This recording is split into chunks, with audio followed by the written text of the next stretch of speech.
Hola, buenos días. Hoy vamos a presentar un paper llamado Adenomas hepatocelulares, base molecular y actualización de imágenes multimodales.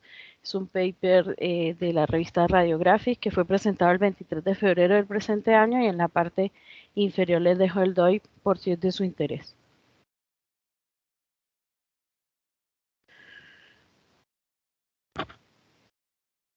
Como introducción tenemos que los adenomas hepatocelulares son un grupo heterogéneo de tumores hepáticos que se asocian con pronósticos variables. Esto va a depender del tipo de subtipo. Es una patología que ocurre con frecuencia en las mujeres en edad fértil, básicamente que toman anticonceptivos, y se estima que el plazo o la mediana de años que los pacientes pueden tomar y aparecer este tipo de lesiones de 8 a 22 años. Aquellas pacientes que toman anticonceptivos tienen una incidencia de 30 veces más de presentar este tipo de lesión y también tiene mayor predilección por las mujeres que por los hombres. Hay otros factores de riesgo que son importantes considerar, como es el uso de esteroides androgénicos, obesidad, consumo de alcohol, entre otros. Los adenomas son diagnosticados por primera vez en 1970 y en el 2006 se hace una primera actualización hablando de 4 subtipos y ya en el 2017 se hace una segunda actualización donde ya hablamos de 8 subtipos, los cuales van a depender según los resultados del análisis molecular y cada uno va a tener unas alteraciones únicas tanto en su composición biológica como en el curso clínico y en definir si van a ser invasivos o no. Generalmente son lesiones únicas o también podemos encontrarlas múltiples y decimos que cuando se encuentran múltiples y son más de 10 lesiones los llamamos adenomatosis. Generalmente cuando se presentan en múltiples lesiones tienden a ser del mismo subtipo. Para el estudio de estas lesiones, lo ideal es la resonancia multifásica con contraste y dentro de esto lo ideal es hacerlo con contraste hepatobiliar, ya que nos permite hacer una mejor detección, caracterización y al mismo tiempo monitorización de los adenomas hepáticos de una manera no invasiva, perdón. ¿Y por qué es mejor este tipo de contraste?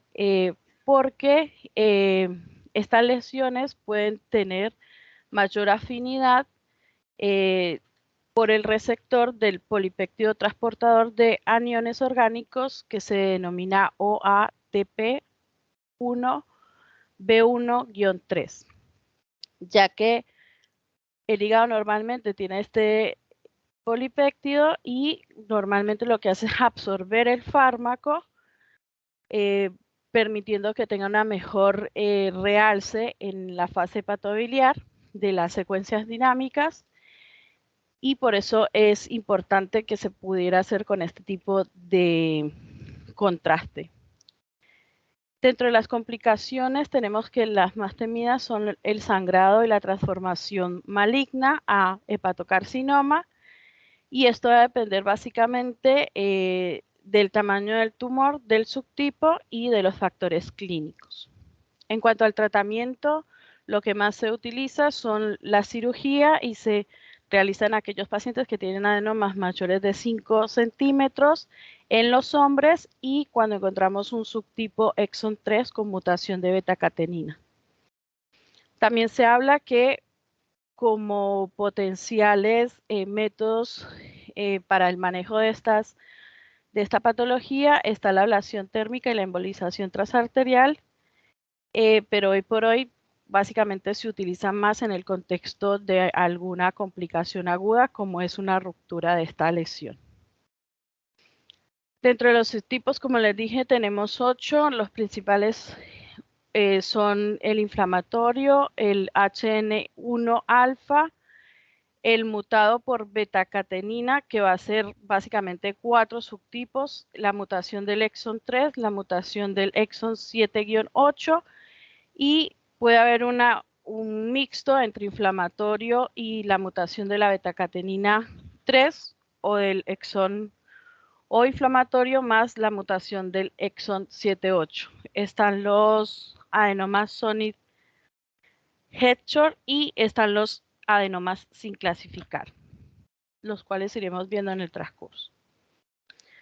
Bueno, en cuanto al adenoma inflamatorio, tenemos que es el subtipo más común, se presenta en un 30-35%, está fuertemente asociado a factores de riesgo como es pacientes con un índice de masa corporal alto y pacientes que toman anticonceptivos orales por un promedio de aproximadamente 20 años. Hay otros factores de riesgo que también se pueden considerar, como es el consumo de alcohol o los pacientes que tienen hígado graso o patologías con trastorno del almacenamiento de glucógeno. Histológicamente, estos subtipos están presentando una dilatación sinusoidal y muchos vasos sanguíneos distróficos, lo cual es importante considerar ya que esto es lo que causa el realce precoz que presentan este tipo de lesiones ante las secuencias dinámicas. También se dice que gracias a esta dilatación de los sinusoidales es lo que da un signo muy característico en este tipo de adenoma, que es el signo del atolón y la hiperintensidad que podemos ver en las secuencias T2. Se dice que estos subtipos, aquellos pacientes que tienen este subtipo presentan este signo en aproximadamente un 24-54%. Y lo que vamos a ver básicamente en el signo es que en las secuencias dinámicas, en una fase arterial, vamos a ver cómo hay una marcada avidez en la parte central, seguida de una pequeña halo hipointenso. Y en las fases portales vemos cómo se presenta también este signo del atolón, pero en este caso ya en la fase portal hay un lavado de la lesión a nivel central con un halo más hiperintenso.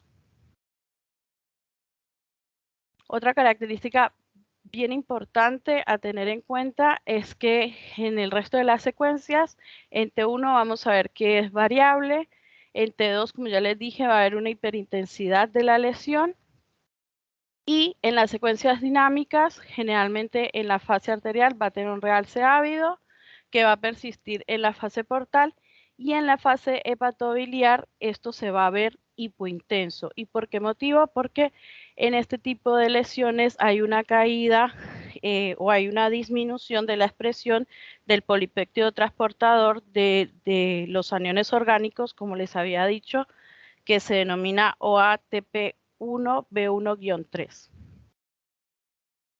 Se dice que el signo del atolón tiene una sensibilidad variable, pero tiene una especificidad del 97%. Así que en caso de encontrarnos alguna alteración así, podemos estar seguros de que podemos estar enfrentándonos a este tipo de subtipo de adenoma.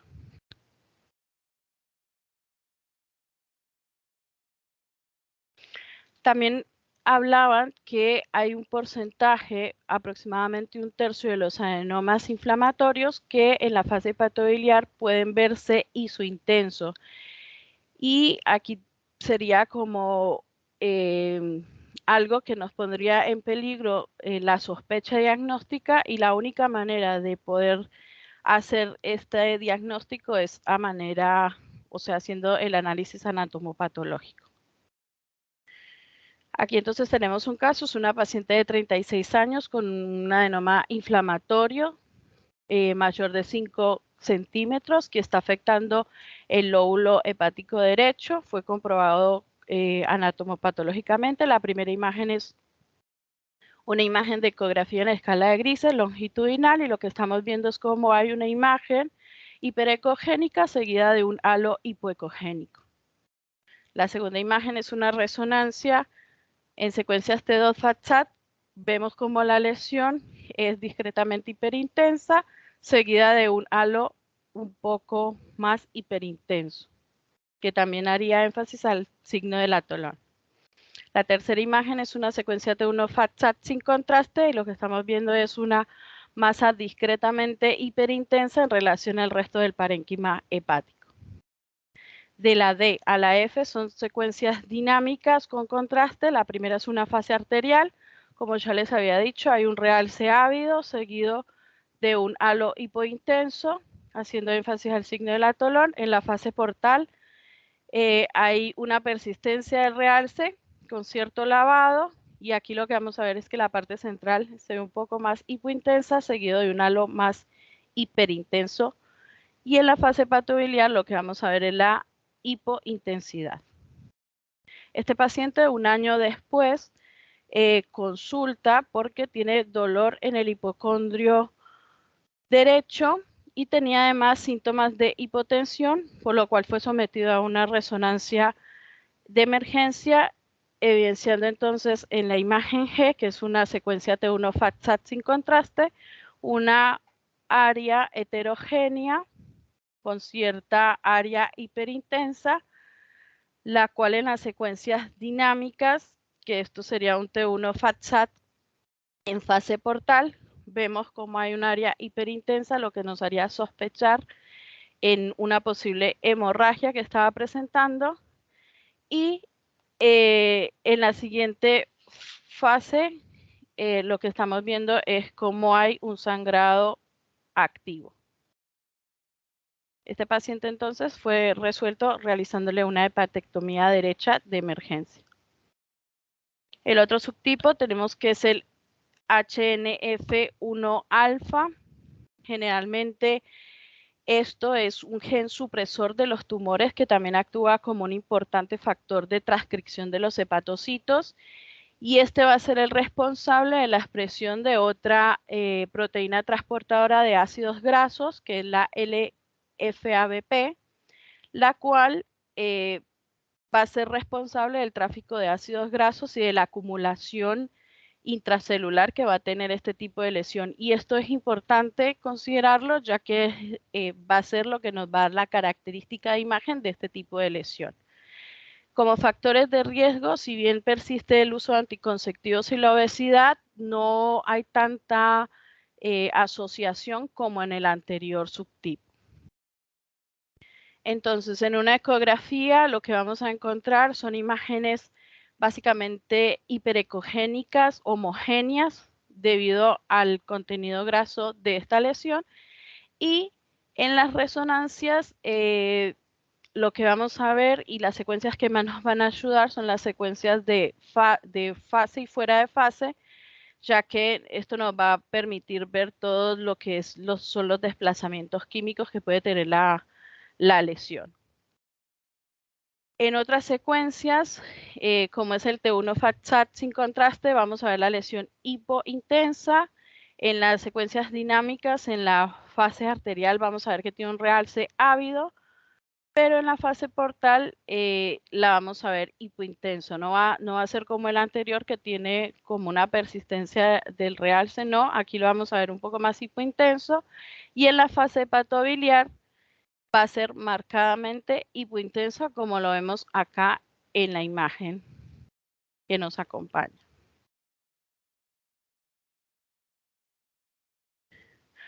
Acá tenemos entonces una paciente de 50 años. Esta paciente tenía dos lesiones, tenía un adenoma del subtipo HNF1 alfa y además tenía una hiperplasia nodular focal. Esta paciente, la primera imagen es una ecografía en escala de Grisey longitudinal. Lo que estamos viendo básicamente es una masa hiperecogénica. La segunda imagen es una resonancia en secuencias T1 FAT-SAT sin contraste, y lo que estamos viendo acá es como la masa es hipointensa y al lado vemos una pequeña lesión circunferencial que es más isointensa. De la C a la D son secuencias dinámicas. La primera es una fase arterial donde estamos viendo la avidez o el realce que tiene las dos lesiones, tanto como el adenoma como la hiperplasia. Ya en la fase portal vemos cómo hay una hipointensidad en la masa, que sería el adenoma, pero hay una isointensidad con respecto al parénquima por parte de la hiperplasia nodular. Y en la fase hepatobiliar vemos como hay una caída o se ve marcadamente hipointenso el adenoma. Por el contrario, la hiperplasia nodular se ve discretamente hiperintensa al parénquima. En la secuencia F y la G son imágenes en fase y fuera de fase, y lo que estamos viendo es el desplazamiento químico que se produce en la secuencia fuera de fase.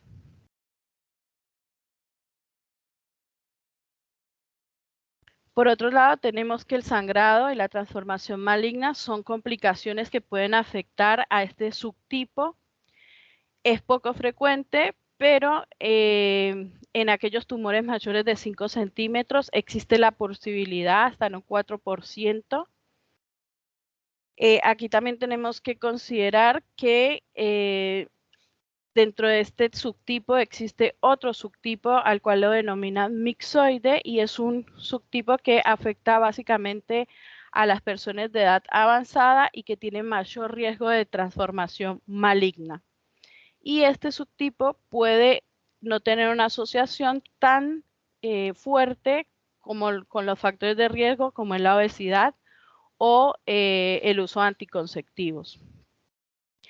Hablaban también que el PEC-TC con FDG generalmente se va a ver en este subtipo intensamente cuando se coloca el radiotrazador, va a tomar este radiotrazador de una manera ávida, lo cual nos puede imitar una malignidad, pero básicamente esto sucede es porque hay una sobreexpresión del transportador de glucosa tipo 1, lo cual hay que tener mucho cuidado, ya que nos puede confundir y pensar que puede haber un proceso de malignidad. En este caso nos presentamos un caso de una paciente de 71 años posmenopáusica. En el caso de ella tenía 2 lesiones, una sobre el lóbulo derecho y otra sobre el lóbulo izquierdo. Ya la del lóbulo izquierdo presentaba una transformación a hepatocarcinoma. Entonces lo que estamos viendo en las primeras imágenes son una tomografía en fase arterial, donde estamos viendo la primera imagen en el lóbulo derecho, la segunda sobre el lóbulo izquierdo, y con la flecha lo que nos está mostrando es un área hipodensa que sería secundaria a una necrosis que ya está presentando esta lesión. La segunda imagen es una fase más tardía, donde vemos cómo hay un lavado de las lesiones. Y la tercera imagen ya es un PET-CT con FDG en un plano axial, donde nuevamente vemos cómo hay una captación ávida del radiotrazador por las 2 lesiones. Con el asterisco mostramos el área necrótica que tenía la lesión. Y la imagen C ya es la muestra patológica macroscópica, donde estamos viendo las lesiones, y con la flecha nos estaría mostrando el área necrótica que se veía en las imágenes anteriores. Por otro lado, tenemos el adenoma mutado de beta-catenina. Esta es una familia que comparte básicamente una mutación del gen de la proteína beta 1 asociada a la catenina, y aquí lo que va a haber es una mutación del exón 3 o del exón 7-8. Generalmente cuando se produce esta mutación hay un aumento variable en la activación de la vía del ligando de esta proteína, lo cual cuando se vuelve o se produce una activación aberrante de las mismas, nos puede llevar con más facilidad a generar neoplasias malignas. Y esto se puede presentar hasta en un 35% y se nos va a generar un hepatocarcinoma celular.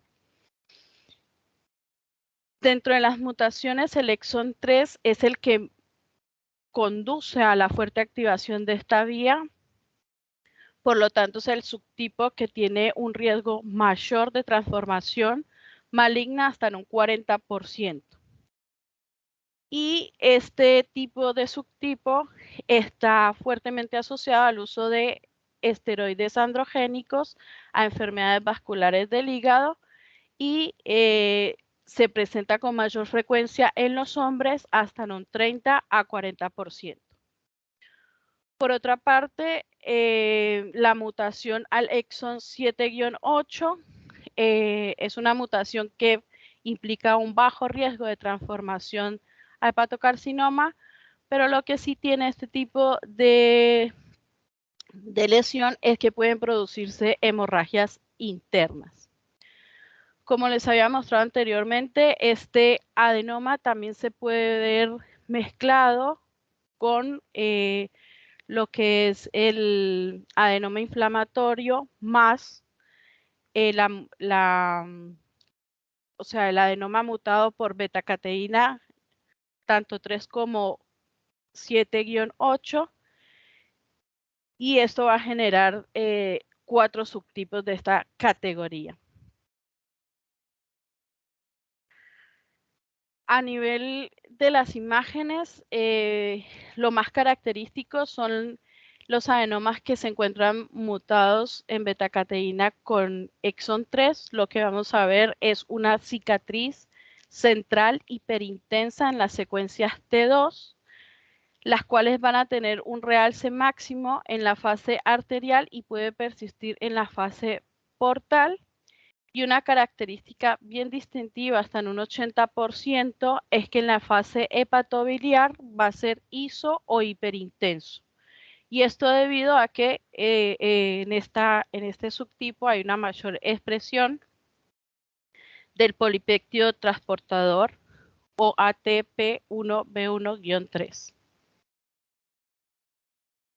Aquí entonces tenemos un paciente de 22 años con un adenoma hepatocelular mutado, beta-catenina con mutación en exón 3, que fue comprobado anatomopatológicamente y que afectaba el lóbulo hepático derecho. La primera imagen es una imagen de resonancia en secuencias T2-FAT-SAT axial. Lo que estamos viendo es la cicatriz con la flecha negra, es la cicatriz que es hiperintensa, y con la flecha blanca estamos viendo toda la lesión que es heterogénea, con algunas áreas con tendencia, o sea, son más tendentes a ser hiperintensas. En la segunda imagen es una secuencia T1 sin contraste, donde estamos viendo cómo la imagen es más isointensa en comparación con el parénquima hepático y vemos cómo la cicatriz se pone más hipointensa. Y con la flecha negra lo que queremos mostrar es que hay una pequeña área un poco más hiperintensa, lo que podría uno sospechar que el paciente estaba presentando una hemorragia. De la C a la D son imágenes dinámicas con contraste. La primera es una fase arterial donde vemos cómo hay un realce heterogéneo, el cual persiste en la fase portal, y en la fase hepatobiliar vemos que aún hay persistencia de este realce. Por otra parte tenemos el adenoma Sonic-Hetzner, que es otro subtipo. Se presenta aproximadamente en un 4% de todos los adenomas, y este está fuertemente asociado a las pacientes que tienen un índice de masa corporal alto o en aquellas que toman anticonceptivos por un promedio mayor de 22 años. También es un subtipo que se encuentra con frecuencia en pacientes con esteatosis hepática. Y histológicamente este subtipo son muy hipervasculares y por eso es tan frecuente que se asocien con sangrados dentro de las lesiones, a pesar de que las lesiones sean menores de 5 centímetros. Es el único subtipo que se puede manifestar clínicamente con un sangrado sintomático. En cuanto a las imágenes, no hay un patrón característico. Básicamente lo que se habla es que hay un hiperrealce en la fase arterial que puede o no tener un lavado en la fase portal, y lo que sí nos puede ayudar es que podemos encontrar focos hemorrágicos dentro de la lesión. Acá entonces hay una paciente de 35 años quien tenía o se le diagnosticó un adenoma Sonic Headshot sobre el lóbulo hepático derecho. La primera imagen es una resonancia facial en secuencias T2. Estamos viendo con la flecha cómo hay una imagen heterogénea. La segunda imagen es una resonancia en secuencias T1 sin contraste. Vemos cómo la imagen es isointensa y con la flecha negra vemos que hay una pequeña área un poco más hiperintensa con un área de susceptibilidad, lo que nos haría pensar que estamos frente a una hemorragia. De la C a la E son secuencias dinámicas. La primera es una secuencia fase arterial. Vemos cómo hay un realce ávido cuando se coloca el contraste. En la fase portal hay lavado de la lesión y hacia la fase hepatobiliar tiene un comportamiento más hipointenso. Y la última es la imagen macroscópica donde estamos viendo la lesión y además podemos ver los hemoderivados que tenía la lesión en su interior. Por otro lado, aquí estamos presentando una paciente de 22 años que tenía este adenoma Sonic Headshot, pero tenía una complicación que tenía una ruptura. La primera imagen es una imagen de tomografía en fase arterial en axial. Estamos viendo una imagen que sería como una masa subcapsular, la cual tiene extravasación del medio de contraste. La segunda imagen es una fase portal, donde vemos que hay una persistencia de la extravasación. Con la flecha blanca lo que nos quiere mostrar es la lesión como tal. Y la tercera imagen ya es una angiografía que se realizó de urgencia. Y con la flecha negra nos está mostrando básicamente una gran área donde se presentaba la extravasación y con la flecha blanca nos está mostrando la lesión. Por último, tenemos el subtipo que son sin clasificar, representan aproximadamente el 7% de todos los adenomas. Y este tipo o este subtipo no tiene ninguna característica ni clínica, ni histopatológica, ni imagenológica. Por lo tanto, para hacer su diagnóstico sería solamente histopatológicamente. Dentro de las complicaciones, como ya les había dicho, son dos: el sangrado y la transformación maligna. Dentro del sangrado, los subtipos que más lo pueden presentar son los adenomas con mutación 7-8, lo presentan en un 90%, y los otros son los adenomas Sonic Headshot, que pueden ser aproximadamente hasta en un 80% que encontremos el sangrado. Dentro de los factores de riesgo tenemos el consumo crónico de alcohol y cuando el tamaño tumoral es mayor de 5 centímetros. Se dice que por cada centímetro que crezca el tumor hay un riesgo de 1,5% de que haya mayor sangrado. En cuanto a la transformación maligna, se habla de una tasa de aproximadamente 4,2%. Son lesiones que histológicamente están bien diferenciadas, por lo tanto tienen un mejor pronóstico de todos los hepatocarcinomas, y el que mayor riesgo tiene de transformación maligna es el subtipo exon 3, hasta aproximadamente el 40%. Dentro de los factores de riesgo tenemos tumores mayores de 5 centímetros, hombres, Y los pacientes que presentan enfermedades hepáticas crónicas, básicamente trastornos del almacenamiento de glucógeno, los que pueden tener este tipo de afectación. Se dice que para que un subtipo exon 3 se transforme a maligno puede ocurrir hasta 10 años. Y también tener en cuenta que los hombres tienen 10 veces mayor riesgo que las mujeres de padecer de una transformación maligna. Esta es una tabla que les dejo donde habla de las características claves tanto histológicas como clínico-demográficas y también las características de imagen. Por otro lado, la vigilancia, lo que se comentaba es que lo ideal es que sea con resonancia, ya que estos pacientes van a tener que realizarse un seguimiento con cierta frecuencia y con la resonancia no van a tener tanto problemas de radiación. Ahora, en cuanto a la frecuencia, el paper no es muy claro, pero ellos hablan que aproximadamente está bien hacerlo anualmente para estar haciendo vigilancia del tamaño y en nosotras las mujeres lo ideal es hacerlo hasta la menopausia.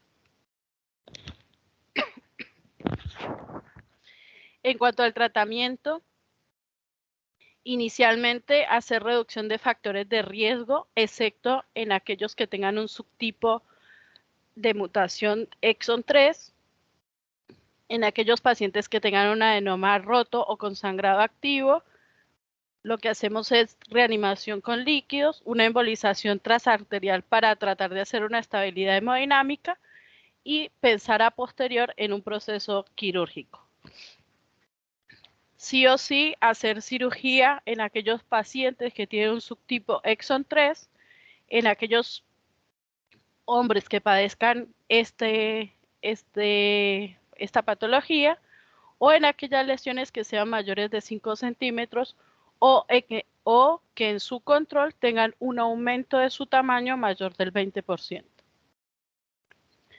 En cuanto al tratamiento con embolización transarterial, hoy por hoy básicamente se usa cuando hay complicaciones, sangrados activos, pero también se ha realizado tratamientos en aquellos pacientes que tienen adenomatosis con síntomas o pacientes que tienen el adenoma y que tienen deseo de embarazarse, o en aquellas mujeres que tienen la patología, están embarazadas y tienen alguna complicación, o en aquellos pacientes donde se quiere hacer una reducción del tamaño y de la vascularización del tumor como puente para un tratamiento quirúrgico definitivo.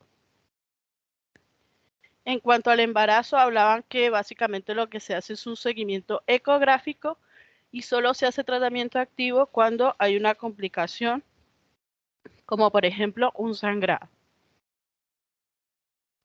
Como conclusión, entonces, tenemos que la resonancia multifásica con agentes de contraste hepatobiliar sigue siendo la mejor opción para poder detectar, caracterizar y monitorizar los adenomas de manera no invasiva, que generalmente todos los adenomas en la fase hepatobiliar van a ser hipointensos, excepto el subtipo exon 3 mutado de betacatenina y hasta un tercio de los adenomas inflamatorios. Que el sangrado y la transformación maligna son las dos principales complicaciones de este tipo de lesiones y que la embolización transarterial y la ablación térmica sugieren que pueden ser alternativas para hacer una resección quirúrgica posterior. Gracias.